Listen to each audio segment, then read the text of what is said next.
မနက်ခင်းကိုလှပသွားစေခဲ့တဲ့ခေါင်းစည်းပုဝါများအတန်းကြီးကျောင်းသားတွေကနေမကောင်းဖြစ်နေတဲ့ငူကြိုကျောင်းသားလေးတယောက်ကိုဝိုင်းပယ်နှောက်ပြောင်နေကြတဲ့မြင်ကွင်းကြောင့်ကျွန်တော်ကျောင်းကားကိုလမ်းဘေးချရက်လိုက်မိပါတယ်တခြားနေရာသွားထိုင်ဟာဒီနားမှာထိုင်ရင်ငါတို့ကိုယောဂကူးလိမ့်မယ်အထက်တန်းကျောင်းသူတယောက်ရဲ့မကြေမနက်ပြောလိုက်တဲ့စကားတန်ဟာကားဆက်တန်တွေကြားထဲကနေအထင်းသားထွက်ပေါ်လာပါတယ်ကျွန်တော်မျက်လုံးတွေကကားနောက်ကြီးမှန်ကြီးစီအလိုလိုရောက်သွားပြီးလက်တွေကတော့စတီယာရင်ကိုတင်းတင်းကြပ်ကြပ်ဆုပ်ကင်ထားမိပါတယ်။ကိုခဲလို့ခေါ်တဲ့ငူကြိုចောင်းသားလေးဟာကားရဲ့အလဲလျှောက်လမ်းမှာကြောက်ရွံ့တရုပ်လိုရက်နေရှာပါတယ်။သူကမှုကြိုចောင်းသားအစ်စ်လေးပါ။အတန်းထဲမှာအငယ်ဆုံးဖြစ်ပြီးကြောပိုးအိတ်ကိုတောင်နိုင်အောင်မလွယ်နိုင်တဲ့အပြင်တကိုယ်လုံးလဲတုံရင်နေပါတယ်မျက်နှာတစ်ခုလုံးဖြူဖြော့နေပြီးကတုံးတုံးထားကအပြာနုရောင်ဆေးရုံသုံးနှာခေါင်းစည်းမတ်စ်ကိုတက်ထားပါတယ်သူဟာဆေးရုံတစ်ခုမှာပြင်းထန်တဲ့ဆေးဝါးကုသမှုကိုခံယူလို့ပြီးခါစားပဲရှိပါသေးတယ်ဒီနေ့ဟာသူကျောင်းပြန်တက်တဲ့ပထမဆုံးနေ့လည်းဖြစ်ပါတယ်အတန်းကြီးတွေကနေရာဖယ်ပေးရမယ့်အစားလွတ်နေတဲ့ခုံလွတ်တွေကိုသူတို့ပစ္စည်းတွေတင်လိုက်ကြပါတယ်။သူတို့ဟာတယောက်နဲ့တယောက်တီးတိုးပြောဆိုခဲ့ကြပြီးကယ်စီမှာကူးစက်မြန်ယောဂါဆိုးကြီးပဲပါလာသလိုသူတို့ရဲ့ဂျာကင်အင်ဂျီတွေကိုကိုယ်ပေါ်မှာတင်းတင်းကြပ်ကြပ်ဆွဲဆေးလိုက်ကြပါတယ်။ကယ်ရဲ့ပြင်ပေါ်ကနေစီးကျလာတဲ့မျက်ရည်ဆက်ဟာနှာခေါင်းစည်းပေါ်စိမ့်ဝင်သွားခဲ့ပါတယ်။သူဟာထမင်းမူးလေးကိုသူ့ရဲ့ရင်ဘတ်မှာတင်းတင်းကြပ်ကြပ်ပွေ့ပိုက်ထားပြီးအခြေအနေကိုအရှုံးပေးလိုက်ရတဲ့ပုံစံမျိုးနဲ့ခေါင်းလေးငုံနေရှာပါတယ်။အဲ့ဒီမြင်ကွင်းကြောင့်ကျွန်တော်ရဲ့နှလုံးသားတစ်ခုလုံးအပိုင်းပိုင်းကြေမွသွားခဲ့ရပါတယ်။ကျွန်တော်ဟာအိုဟိုင်းယိုပြည်နယ်ရဲ့ဒီကျေးလက်လမ်းကြောင်းပေါ်မှာကျောင်းကားမောင်းလာခဲ့တာ15နှစ်ရှိပါပြီ။အသက်ကလည်း60ထဲရောက်နေပြီဆိုတော့စိုးသွန်းတဲ့ကလေးတွေရံပွဲတွေနဲ့စေကျော်သက်တွေရဲ့ပြဿနာမျိုးစုံကိုအကြိမ်ကြိမ်ကြုံဖူးခဲ့ပြီးသားပါဒါပေမဲ့အခုကိစ္စကတော့ကလေးတဘာဝစော့ကစားတာစောက်နောက်တာမျိုးမဟုတ်ပါဘူးဒါဟာမတိနားမလည်မှုကနေပေါက်ဖွားလာတဲ့ရက်စက်မှုတစ်ခုဖြစ်ပြီးကျွန်တော်ရဲ့ရင်ထဲကဒဏ်ရာဟောင်းကိုပြင်းပြင်းထန်ထန်နိုးဆွလိုက်သလိုဖြစ်သွားတဲ့အတွက်အသက်ရှူရတာတောင်ကျက်သွားခဲ့ရပါတယ်အေကိုကြည့်နဲ့ကျွန်တော်ဟာကြောက်လန့်နေတဲ့ငူကြိုចောင်းသားလေးတယောက်ကိုပဲမြင်ခဲ့တာမဟုတ်ပါဘူးကျွန်တော်ရဲ့ရင်သွေးသားရင်းကိုပါမြင်အောင်လာမိတာပါလွန်ခဲ့တဲ့အနှစ်30ကပိုးတက်ထားတဲ့ဆေးရုံခန်းထဲမှာနှလုံးခုန်တုံးပြဆက်ကအတန်ရှည်ကြီးမြည်ပြီးလိုင်းဖြောင်းဖြစ်သွားတဲ့အချိန်ထိသားလေးရဲ့လက်ကိုစုပ်ကိုင်ရင်းထိုင်နေခဲ့ဘူးပါတယ်ကျွန်တော်ရဲ့သားလေးဟာ9နှစ်ပြည့်မွေးနေ့ကိုတော့မရောက်လိုက်ရှာပါဘူးသွေးကင်ဆာယောဂါကသူ့ကိုခေါ်ဆောင်သွားခဲ့ပြီးသူနဲ့အတူကျွန်တော်ရဲ့နှလုံးသားတစ်စိတ်တစ်ပိုင်းကိုပါတပါးတည်းယူဆောင်သွားခဲ့ပါတယ်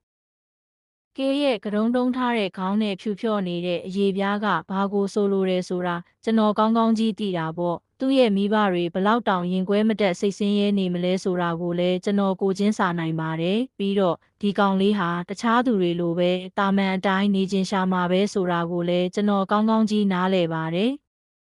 ်ကျွန်တော် break ကိုနင်းလိုက်ပါတယ်အဝါရောင်ဘတ်စကားကြီးဟာကြောက်ခဲမြေသားလမ်းဘေးမှာရပ်တန့်သွားပါတယ်အရေးပေါ်မီးတွေလည်းလင်းလာခဲ့ပါတယ်။ရုတ်တရက်ကားရက်လိုက်တာကြောင့်စကားပြောသံတွေအားလုံးတိတ်ဆိတ်သွားခဲ့ပါတယ်။မျက်လုံးပေါင်းများစွာကကျွန်တော်ကိုစိုက်ကြည့်နေကြပါတယ်။သူတို့ကကျွန်တော်အောင်ကောင်းလိမ့်မယ်။ဒါမှမဟုတ်ကြောင်းစည်းကမ်းတွေကအနိုင်ကျင့်မှုကိုလုံးဝခွင့်မလွတ်တဲ့ဥပဒေကြောင်းဆုံးမဩဝါဒပေးတော့မယ်လို့ထင်နေကြတာပါ။ဒါပေမဲ့ကျွန်တော်မအော်ခဲ့ပါဘူး။ကားကိုဂီယာထိုးလိုက်ပါတယ်။အဲဒီနောက်ထိုင်ကုန်ကားဘက်ကိုဖြုတ်ပြီးမတ်တက်ရက်လိုက်ပါတယ်။အလဲလျှောက်လန်းအတိုင်းကျွန်တော်လျှောက်သွားပြီးကိုရဲ့ပခုံးပေါ်ကိုလက်တစ်ဖက်အသာတင်လိုက်ပါတယ်။သူ့ကိုကျွန်တော်ထိုင်ကုန်ရဲ့အနောက်တဲ့မှာရှိတဲ့အရှိဆုံးခုံစီခေါ်ဆောင်သွားပြီးထိုင်ကုန်ကားပတ်ပေးလိုက်ပါတယ်။အဲဒီနောက်ကျွန်တော်ဟာအနောက်ကအတန်းကြီးကလေးတွေဘက်ကိုမျက်နှာမူလှည့်လိုက်ပါတယ်။ကျောင်းသားကြီးတစ်ခုလုံးပေါ်မှာတိတ်ဆိတ်မှုကကြီးစိုးနေရယူထားပါတယ်။လွန်ခဲ့တဲ့နှစ်30လောက်ကဦးလေးမှာကဲနဲ့ကွက်တီတူတဲ့သားလေးတစ်ယောက်ရှိခဲ့ဘူးလေလို့ကျွန်တော်စကားဆလိုက်ပါတယ်။ကျွန်တော်ဟာဆယ်စုနှစ်ပေါင်းများစွာတိုင်အောင်သူစိမ်းတွေကိုကျွန်တော်သားအကြောင်းတစ်ခါမှမပြောပြခဲ့ဘူးပါဘူး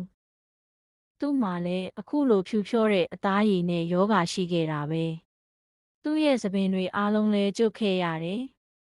ရိုးရိုးအေးမိရင်တောင်သူ့အတွက်အသက်အန္တရာယ်ရှိတဲ့အတွက်မျက်နှာမှာ mask အမြဲတက်ခဲ့ရတယ်။ကျောင်းသားတချို့ဟာသူတို့ရဲ့ထိုင်ကုန်တွေပေါ်မှာအနေခက်သလိုလှုပ်လှုပ်ရွရွဖြစ်လာတာကိုကျွန်တော်သတိထားလိုက်မိပါတယ် စောစောကရက်ဆက်တဲ့စကားတွေပြောခဲ့တဲ့မိန်းကလေးဆိုရင်ကျမ်းပြင်ကိုပဲစိုက်ကြည့်နေပါတယ်။ဦးလေးရဲ့သားလေးဟာသူ့ဘဝရဲ့နောက်ဆုံးချိန်တွေကိုအထီးကျန်မှုတွေကြောက်ရွံ့မှုတွေနဲ့ဖြတ်တန်းခဲ့ရတယ်လို့ကျွန်တော်ရဲ့ခံစားချက်အစစ်အမှန်တွေကိုရင်ဖွင့်ရင်းဆက်ပြောပြခဲ့ပါတယ်။လူတွေကသူ့ကိုစိုက်ကြည့်ကြပြီးအဝေးကိုဖယ်ခွာသွားကြတဲ့အတွက်စိတ်ဒဏ်ရာရခဲ့တယ်။ကျွန်တော်ခဏလောက်စကားရက်လိုက်တယ်ကလေးတွေရင်ထဲမှာကျွန်တော်ပြောလိုက်တဲ့စကားတွေကိုတေချာတွေးတောပြီးခံစားစေချင်တာပါကေကမင်းတို့တွေကဘသူမှစိတ်ကူးလို့တောင်မရနိုင်တဲ့အသက်ရှင်တန်ရေးတိုက်ပွဲတစ်ခုကိုတိုက်နေရတာသူဟာဦးလေးသိတဲ့လူကြီးတွေထက်တောင်ပိုပြီးတတိရှိသေးတယ်သူလိုချင်တာကကျောင်းကားစီးပြီးတခြားကလေးတွေလိုတာမန်အတိုင်းကျောင်းတက်ချင်တာပဲသူကမင်းတို့ရဲ့တနာကရုဏာကိုမလိုချင်ဘူးဒါပေမဲ့မင်းတို့ရဲ့လေးစားမှုကိုတော့သူအပြည့်အဝရထိုက်ပါတယ်ကျွန်တော်သူတို့စီကဘာတုံ့ပြန်မှုကိုမှမဆောင်ဆိုင်တော့ပါဘူးကျွန်တော်ထိုင်ခုံစီပြန်လျှောက်သွားပြီးဂီယာချင်းကလမ်းပေါ်ကိုကားပြန်မောင်းထွက်ခဲ့ပါတယ်။လမ်းခရီးရဲ့ကြမ်းရှိတဲ့အပိုင်းတစ်ခုလုံးလုံးဝကိုတိတ်ဆိတ်သွားခဲ့ပါတယ်။တိုးပြောတန်တွေလည်းမရှိတော့ဘူး။ရေမောတန်တွေလည်းမရှိတော့ဘူး။နောက်ပြောင်ကြည်စဲတန်တွေလည်းမရှိတော့ပါဘူး။ကျွန်တော်ရဲ့ကြိုးပို့လမ်းကြောင်းပြီးဆုံးသွားတဲ့အခါကားလွတ်ကြီးထဲမှာကျွန်တော်တယောက်တည်းအကြာကြီးထိုင်နေမိပါတယ်။ကျွန်တော်ပြောဆိုမှုတွေဟာစီးကြော်သွားမိပြီလားဆိုပြီးစိုးရိမ်မိပါတယ်။ကျောင်းကားမောင်းသမားတယောက်အနေနဲ့ကျောင်းသားတွေကိုကိုရေးကိုရာကိစ္စတွေအထိပါဝင်ပြီးပြင်းပြင်းထန်ထန်ဆုံးမလိုက်တာဟာဥပဒေနဲ့မညီမှာကိုစိုးရိမ်နေတာပါ။မိဘတယောက်ယောက်ကရုံးကိုဖုန်းဆက်ပြီးကျွန်တော်ကသူတို့ရဲ့ဆယ်ကျော်သက်အရွယ်သားသမီးတွေကိုစိတ်ဒဏ်ရာရအောင်လုပ်ခဲ့ပါတယ်ဆိုပြီးတိုင်ကြားမှာကိုကျွန်တော်ကြောက်နေမိတာပါ။ကျွန်တော်အလုပ်ကိုချစ်ပါတယ်။ဒါပေမဲ့ကျန်းမာရေးမကောင်းတဲ့ကလေးလေးတယောက်ကိုကာကွယ်ပေးလို့အလုပ်ပြုတ်ရမယ်ဆိုရင်လည်းဒီအတွက်ပေးဆက်ရကြိုးနှက်ပါတယ်လို့ပဲတွေးလိုက်ပါတယ်။အဲ့ဒီညကကျွန်တော်အိတ်မပျော်ခဲ့ပါဘူး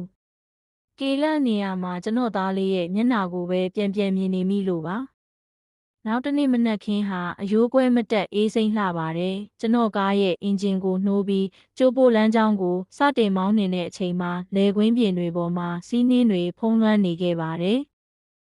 မနေ့ကအကျိုးဆက်ကြောင့်ဒီနေ့ပြဿနာတစ်ခုခုဖြစ်မှာကိုလည်းစိုးရိမ်နေမိပါတယ်။အတန်းကြီးကလေးတွေကိုအရင်ဆုံးကြိုရပါတယ်။သူတို့ဟာငြိမ်သက်သက်ပဲကားပေါ်တက်လာကြပြီးကျွန်တော်ကိုမျက်လုံးချင်းမဆိုင်ပဲသူတို့ရဲ့ဘတ်စကားစီးခွင့်ကပ်ပြားတွေကိုဆက်မှာဖြတ်သွားကြပါတယ်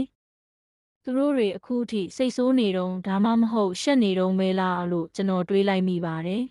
။အဲဒီနောက်မှာတော့မြေသားလန်းအရှိကြီးရဲ့အဆုံးမှာရှိတဲ့ကေရဲစောင့်နေတဲ့နေရာကိုကျွန်တော်တို့ရောက်သွားခဲ့ပါတယ်။သူ့ရဲ့အမေကသူ့လက်ကလေးကိုစုပ်ကင်ထားပါတယ်။ထူထဲတဲ့ဆောင်းတွင်းဝတ်ဂျာကင်အင်ဂျီကြီးကိုဝတ်ထားပြီးသူ့ရဲ့ဆေးရုံသုံးမတ်ကိုလည်းတက်ထားတဲ့အတွက်ဒီနေ့မှသူဟာမနေ့ကထက်တောင်ပိုပြီးတေးသေးလေးဖြစ်နေသလိုထင်ရပါတယ်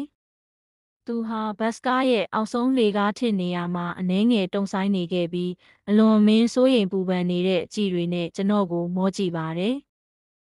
လာသားလေးတက်လို့ကျွန်တော်မတိုးမကျယ်လေးနဲ့အားပေးခေါ်ဆောင်လိုက်ပါတယ်။ကေဟာလေကားထစ်တွေကိုဖြည်းဖြည်းချင်းတက်လာခဲ့ပါတယ်။အပေါ်ကိုရောက်လို့ကားထဲကိုလှမ်းကြည့်လိုက်တဲ့အခါသူအံ့ဩပြီးငြိမ်သက်သွားခဲ့ပါတယ်။ကျွန်တော်လည်းနောက်ကြည့်မှန်တဲ့ကိုလှမ်းကြည့်လိုက်မိတဲ့အခါအသက်ရှူရတာရက်မတန်းဖြစ်သွားပြီးမျက်ရည်တွေဟာမျက်လုံးအိမ်တွေထဲမှာရှန်တက်လာခဲ့ပါတယ်။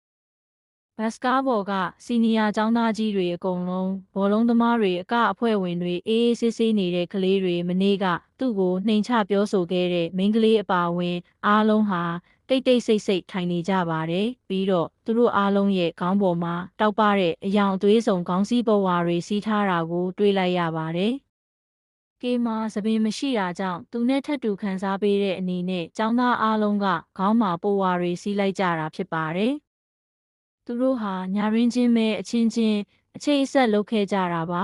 အနီးပြဝါအစိမ်းရောင်စုံဘဝတွေကဘတ်စကားအပြည့်ဖြစ်နေပြီးအေးဆက်နေတဲ့မနက်ခင်းကြီးကိုစီးလုံးညီညွတ်မှုရဲ့ရောင်စုံပန်းခင်းကြီးအဖြစ်ပြောင်းလဲပစ်လိုက်ပါတယ်မနေ့ကသူ့ကိုတခြားနေရာရွှေ့ခိုင်းခဲ့တဲ့မိန်းကလေးဟာမတက်ရက်လိုက်ပါတယ်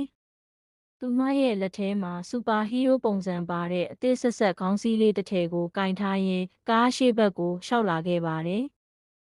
သူမဟာကဲနဲ့မျက်လုံးချင်းတိတ်တိတ်ဖြစ်သွားအောင်ဒူးထောက်ထိုင်ချလိုက်ပါတယ်။မင်းရုပ်ပြစာအုပ်တွေကြိုက်တယ်လို့မမတို့ကြားတယ်လို့ပြောရင်းခေါင်းစည်းလေးကိုကမ်းပေးလိုက်ပါတယ်။ဒီနေ့တော့ကားရဲ့အလဲနေရာမှာမင်းအတွက်ထိုင်ကုန်တစ်ခုဖယ်ထားပေးတယ်နော်။မင်းထိုင်ခြင်းနဲ့ဆိုရင်ထိုင်လို့ရတယ်။နှာခေါင်းစည်းအပေါ်ကကဲရဲ့မျက်လုံးလေးတွေကဝိုင်းဆက်သွားခဲ့တယ်။သူကကျွန်တော်ကိုတလှည့်အဲ့ဒီမိန်းကလေးကိုတလှည့်ကြည့်ပြီးမဝတ်မရဲနဲ့ပဝါလေးကိုလှမ်းယူလိုက်ပါတယ်။ကလေးလေးရဲ့ပခုံးပေါ်ကကြီးမားလာတဲ့အကြောက်တရားအလေးပင်ကြီးဟာချက်ချင်းပဲလွင့်စင်ပြောက်ကွယ်သွားခဲ့ပါပြီ။သူကခေါင်းကိုအားရပါရငိမ့်ပြပြီးရှောက်လန်းအတိုင်းသူမနောက်ကိုလိုက်သွားခဲ့ပါတယ်။ဆယ်ကျော်သက်တွေကလည်းသူ့အတွက်နေရာဖယ်ပေးပြီးအလဲမှာထိုင်ခိုင်းလိုက်ကြပါတယ်